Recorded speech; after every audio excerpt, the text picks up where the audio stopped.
जय हिंद दोस्तों, कैसे आप सभी लोग। उम्मीद करता हूँ आप सभी मस्त होंगे, अपने शिक्षण कार्य में व्यस्त होंगे। स्वागत है आप सभी का सीटेट जुलाई 2024 के एग्जाम में। और आज हम करने वाले हैं एसएसटी सामाजिक विज्ञान के मोस्ट और इम्पॉर्टेंट क्वेश्चन, जो कि आपकी परीक्षा की दृष्टि से बहुत ही महत्वपूर्ण है। तो चैनल पर नए हैं तो चैनल को सब्सक्राइब कर लीजिए, बेल आइकन को प्रेस कर लीजिए, ताकि वीडियो का नोटिफिकेशन आप सभी तक समय से पहुँचती रहे। चलिए चलते हैं क्वेश्चन की तरफ। और आज का पहला क्वेश्चन है, राष्ट्रीय पाठ्यचर्या की रूपरेखा 2005 यह सुझाव देती है कि नागरिक शास्त्र की जगह राजनीतिक विज्ञान शब्दावली का प्रयोग किया जाए, क्योंकि नागरिक शास्त्र शब्दावली राज एरा में बनाई गई और जो आज्ञाकारिता का ईमानदारी के साथ जुड़ी हुई है। सेकंड ऑप्शन है, राजनीतिक विज्ञान शिक्षा के उच्च स्तर पर पढ़ाया जाता है, अतः विद्यालय को इसके लिए आधार भूमि तैयार करनी चाहिए। थर्ड ऑप्शन है, राजनीतिक विज्ञान एक अध्ययन क्षेत्र के रूप में वैश्विक रूप से स्वीकृत है और राजनीतिक विज्ञान राजनीतिक प्रशिक्षण उपलब्ध कराएगा। कौन सा ऑप्शन सही होगा इन चारों ऑप्शन में से?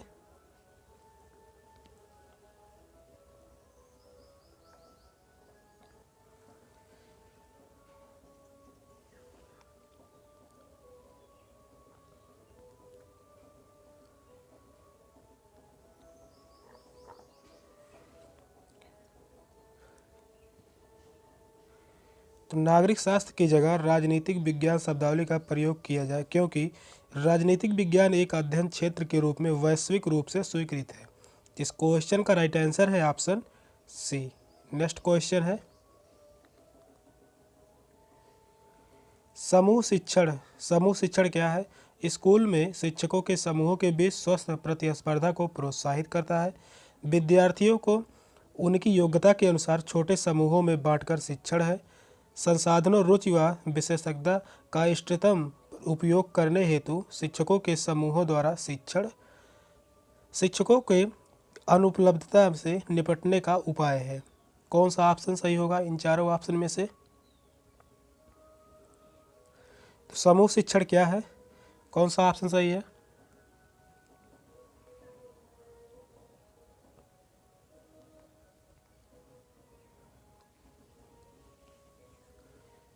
समूह शिक्षण जो है वह है संसाधनों, रुचि व विशेषज्ञता का इष्टतम उपयोग करने हेतु शिक्षकों के समूहों द्वारा शिक्षण है।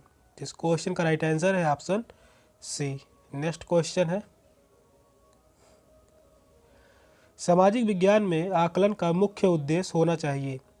शिक्षार्थियों ने किस सीमा तक विषय वस्तु संबंधित ज्ञान अर्जित किया, यह मापना।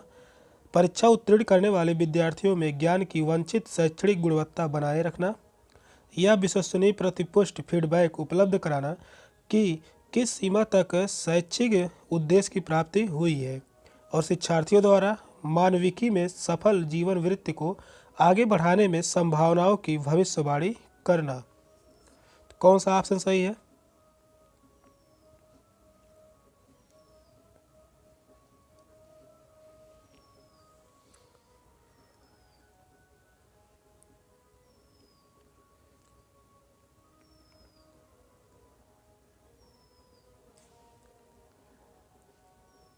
सामाजिक विज्ञान में आकलन का मुख्य उद्देश्य होना चाहिए।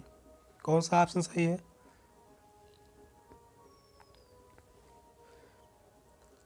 तो वह होगा, यह विश्वसनीय प्रतिपुष्ट फीडबैक उपलब्ध कराना कि किस सीमा तक शैक्षिक उद्देश्य की प्राप्ति हुई है। इस क्वेश्चन का राइट आंसर है ऑप्शन सी। नेक्स्ट क्वेश्चन है,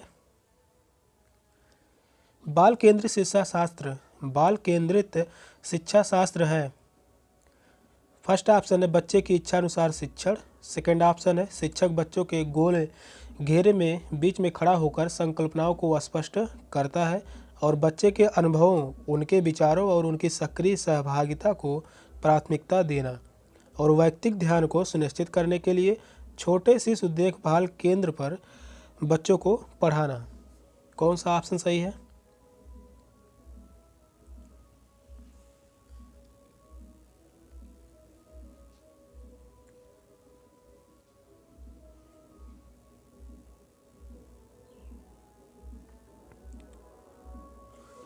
बाल केंद्रित शिक्षा शास्त्र जो है वह है बच्चों के अनुभवों, उनके विचारों और उनकी सक्रिय सहभागिता को प्राथमिकता देना। तो इस क्वेश्चन का राइट आंसर है ऑप्शन सी।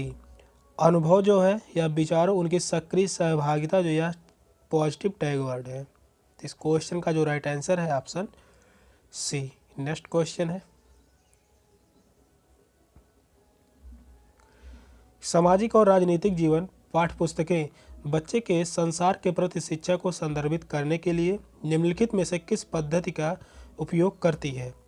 तो वे चतुराई से भारतीय व्यक्तियों के सामाजिक और राजनीतिक जीवन को सम्मिश्रित करती है। वे ग्रामीण और शहरी उदाहरणों के सम्मिश्रण के उनके केस अध्ययनों एवं वर्णनों का प्रयोग करती है।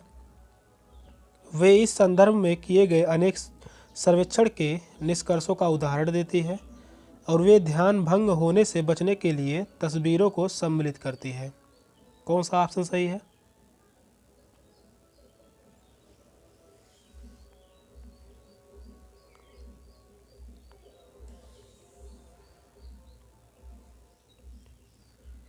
तो इस क्वेश्चन का राइट आंसर होगा ऑप्शन बी। वे ग्रामीण और शहरी उदाहरणों के सम्मिश्रण के अनेक केस अध्ययनों एवं वर्णन का प्रयोग करती है। तो इस क्वेश्चन का राइट आंसर है ऑप्शन बी। नेक्स्ट क्वेश्चन है, ये शिक्षक प्रशिक्षार्थी इस प्रकार का अनुदेशनात्मक उद्देश्य लिखती है, विद्यार्थी लोकतंत्र का अर्थ समझने योग्य हो पाएंगे। यह उद्देश्य किस क्षेत्र में आता है? संश्लेषण में, बोधन में, विश्लेषण में, कौशल में? तो कौन सा ऑप्शन सही होगा?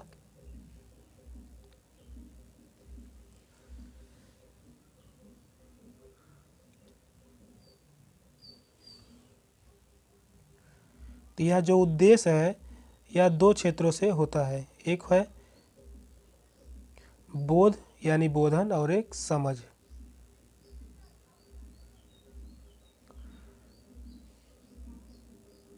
किस ऑप्शन में है? तो वह है ऑप्शन बी में है, बोधन। तो इस क्वेश्चन का राइट आंसर है ऑप्शन बी। नेक्स्ट क्वेश्चन है, पाठ्य पुस्तक में वर्णित किस समुदाय विशेष के लिए संवेदनशील मुद्दों को पढ़ाते समय शिक्षक को पाठ्य पुस्तक का सम्मान करना चाहिए और तथ्यों को उसी प्रकार व्याख्यायित करना चाहिए जैसे कि दिया गया है? शिक्षक को सक्षम अधिकारियों को लिखना चाहिए कि वे पाठचर्या में ऐसे विवादास्पद प्रकरण को हटा दें और शिक्षक को सभी विद्यार्थियों की गरिमा का सम्मान करते हुए संकल्पना को संवेदनशील और पूर्ण निष्ठा के साथ व्याख्यानित करना चाहिए। शिक्षक को विद्यार्थियों से कहना चाहिए कि वे इन पर पुस्तकालय में या घर पर नोट्स बनाएं। तो कौन सा ऑप्शन सही होगा?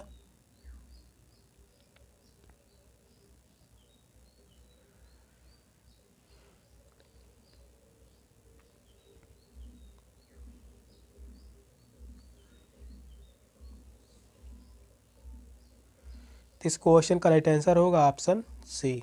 शिक्षक को सभी विद्यार्थियों की गरिमा का सम्मान करते हुए संकल्पना को संवेदनशील और पूर्ण निष्ठा के साथ व्याख्यायित करना चाहिए। तो इस क्वेश्चन का राइट आंसर है ऑप्शन सी। नेक्स्ट क्वेश्चन है, यह देखा गया है कि सांस्कृतिक, सामाजिक और वर्ग विभेद कक्षीय संदर्भ में अपने पक्षपात, पूर्वाग्रहों और अभिवृत्तियों को उत्पन्न करते हैं, अतः शिक्षण का उपागम होना चाहिए।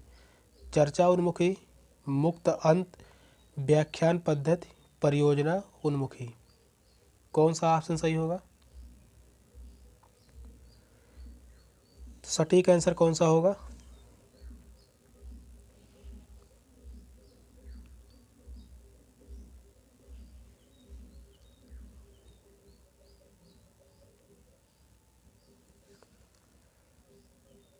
तो वह होगा चर्चा उन्मुखी। तो इस क्वेश्चन का जो राइट आंसर है ऑप्शन ए, चर्चा उन्मुखी। नेक्स्ट क्वेश्चन है, निम्नलिखित में से कौन सा मौखिक तर्कणा से संबंधित है? समकक्ष व्यक्तियों का अनुकरण, शब्दों का जोर से उच्चारण करते हुए एक लेख लिखना, संकल्पनाओं का तत्काल अनुप्रयोग एवं वागीस्तार, चरणबद्ध प्रक्रिया का वर्णन करना? कौन सा ऑप्शन सही है?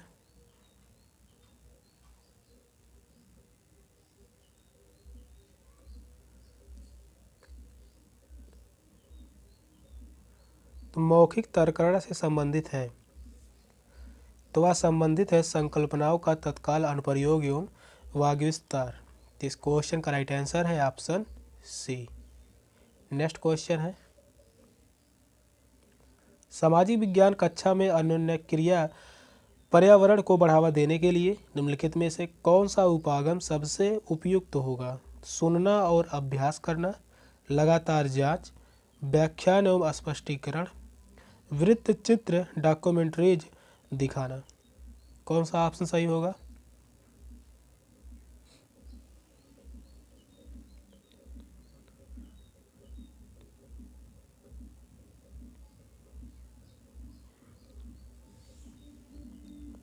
तो सामाजिक विज्ञान कक्षा में अन्योन्य क्रिया पर्यावरण को बढ़ावा देने के लिए कौन सा उपागम सबसे उपयुक्त होगा? तो वह होगा वृत्त चित्र डॉक्यूमेंट्रीज दिखाना। और साथ में ही छात्रों को डॉक्यूमेंट्री पर अपने अपने विचार व्यक्त करने के लिए कहना चाहिए। तो इस क्वेश्चन का राइट आंसर होगा ऑप्शन डी। नेक्स्ट क्वेश्चन है, एक शिक्षक शिक्षिका कृषि के तरीकों को स्पष्ट करते हुए भारत और संयुक्त राज्य अमेरिका के कृषि तरीकों से जुड़े केस अध्ययनों पर चर्चा करता है या करती है, तो वह सीखने के किस पहलू पर बल दे रहा है या रही है? तो संकल्पना को समझने की योग्यता, निर्वाचन और व्याख्यान करने की योग्यता, बेहतर परियोजना बनाने की योग्यता, मूर्त उदाहरणों के माध्यम से तुलना और अंतर करने हेतु सीखने की योग्यता। कौन सा ऑप्शन सही होगा?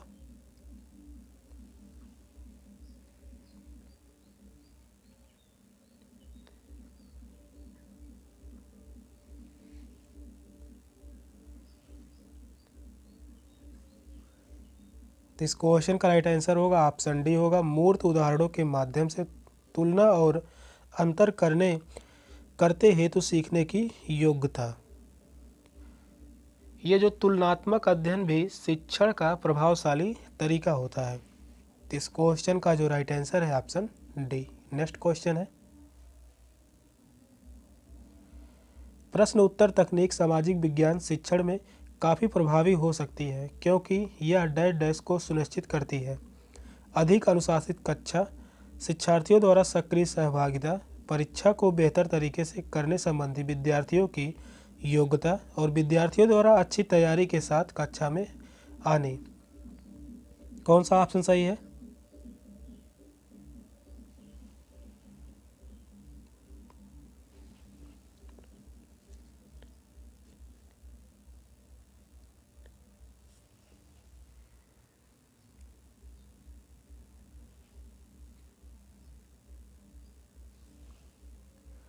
प्रश्न उत्तर तकनीक सामाजिक विज्ञान शिक्षण में काफ़ी प्रभावी हो सकती है क्योंकि यह को सुनिश्चित करती है, तो वह सुनिश्चित करती है शिक्षार्थियों द्वारा सक्रिय सहभागिता।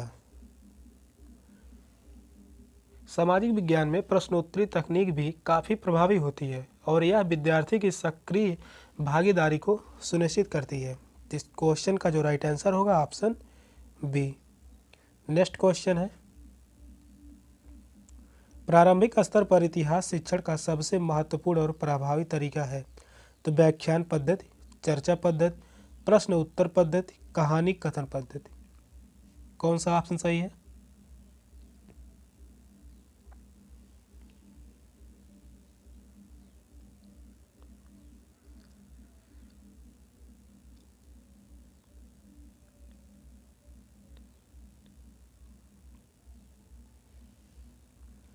प्रारंभिक स्तर पर इतिहास शिक्षण का सबसे महत्वपूर्ण और प्रभावी तरीका जो है वह है कहानी कथन पद्धति। तो इस क्वेश्चन का जो राइट आंसर है ऑप्शन डी। विषय को आसानी से कहानी में बदलकर छात्रों को पढ़ाया जा सकता है। तो इस क्वेश्चन का जो राइट आंसर है ऑप्शन डी। नेक्स्ट क्वेश्चन है,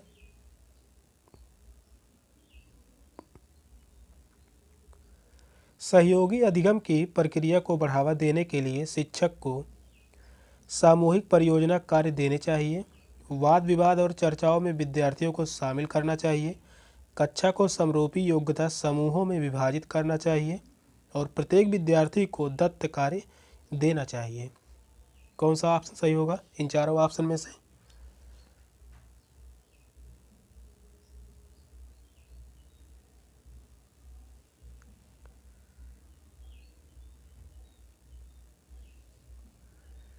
सहयोगी अधिगम की प्रक्रिया को बढ़ावा देने के लिए शिक्षक को सामूहिक परियोजना कार्य देना चाहिए। तो इस क्वेश्चन का राइट आंसर है ऑप्शन ए। नेक्स्ट क्वेश्चन है, सामाजिक समानता पढ़ाते हुए शिक्षक का सबसे उपयुक्त क्या होना चाहिए? संकल्पनाओं को व्याख्यात करना जैसे पाठ्यपुस्तक में वर्णित किया गया है। सामाजिक समानता से जुड़ी पाठ्य सामग्रियों की समीक्षा के लिए विद्यार्थियों को परियोजना कार्य देना। समुदायों से अनुभवों के दृष्टांत देना जो बच्चे का सामाजिक और सांस्कृतिक परिवेश बनाते हैं। अस्पृश्यता का व्यवहार की विस्तार से व्याख्या करना। कौन सा ऑप्शन सही होगा?